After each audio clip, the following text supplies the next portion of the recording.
خبر شامل कयूं पिया राणीपुर खां आवाज़ सिंध न्यूज़ चैनल मूजिब पाकिस्तान तहरीक इंसाफ ज़िला खैरपुर मीरस जे सदर पीर of Ranipur Pir Syed Ahmed Shah Jilani general secretary Noor Hussain चánडियो जी ज़ेरे निगरानी में तालका सोभوديرو जे नई बाडी चूंडी करे नोटिफिकेशन जारी कियो वियो।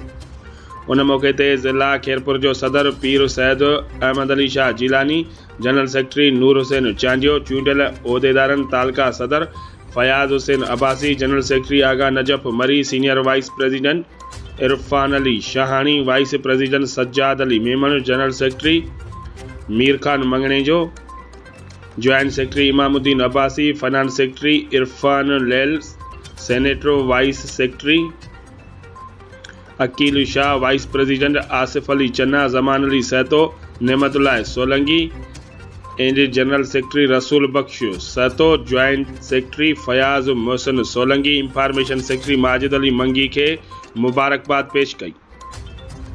उन मौके ते ज़िलई सदर पीर सैयद अहमद अली शाह जैलानी चयो त उहदेदार पंहिंजी ज़िम्मेवारी क़बूल करे वरिती आहे। उनखे मज़बूत करण लाइ पंहिंजो किरदारु अदा करे पार्टी चेयरमैन इमरान खान जो पैगाम घर ताईं पहुचाए ऐं पंहिंजो किरदारु अदा कर। मूंखे हिन महिल सभिनी भाइरनि जे इत्तेफ़ाक़ी राय सां सदर जे तालका सदर जी उहिदे ते चूंडियो वियो आहे। पर मां ईअं नथो सम्झां त मां तव्हांजो सदर आहियां, मां तव्हांजो भाउ ऐं कारकुन आहियां। छो त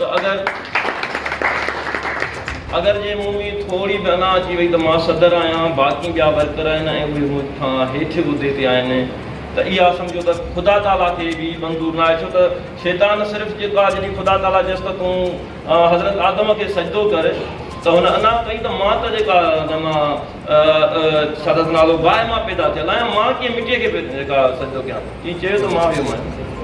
त उहो अञा अॼु ॾींहं ताईं तड़ियल आहे ऐं क़यामत ताईं तड़ियल ई रहंदो। सो असांजी पार्टी जेका आहे वर्कर ते मुश्तमिल आहे। अगरि जे वर्कर हूंदो त असां आहियूं, वर्कर न हूंदो असां न आहियूं। अगरि जे तव्हां दोस्त जेके उहिदनि ते आहियो त उहे बि जॾहिं असां गॾिजी सॼी कमु कंदासीं इनशाअल्लाह तॾहिं फतह थींदी। पर मां चवां त मां सदर आहियां फलाणो कमु करे ईअं कॾहिं बि न थींदो। सभु असां वर्कर थी इनशाअल्लाह कमु कंदासीं।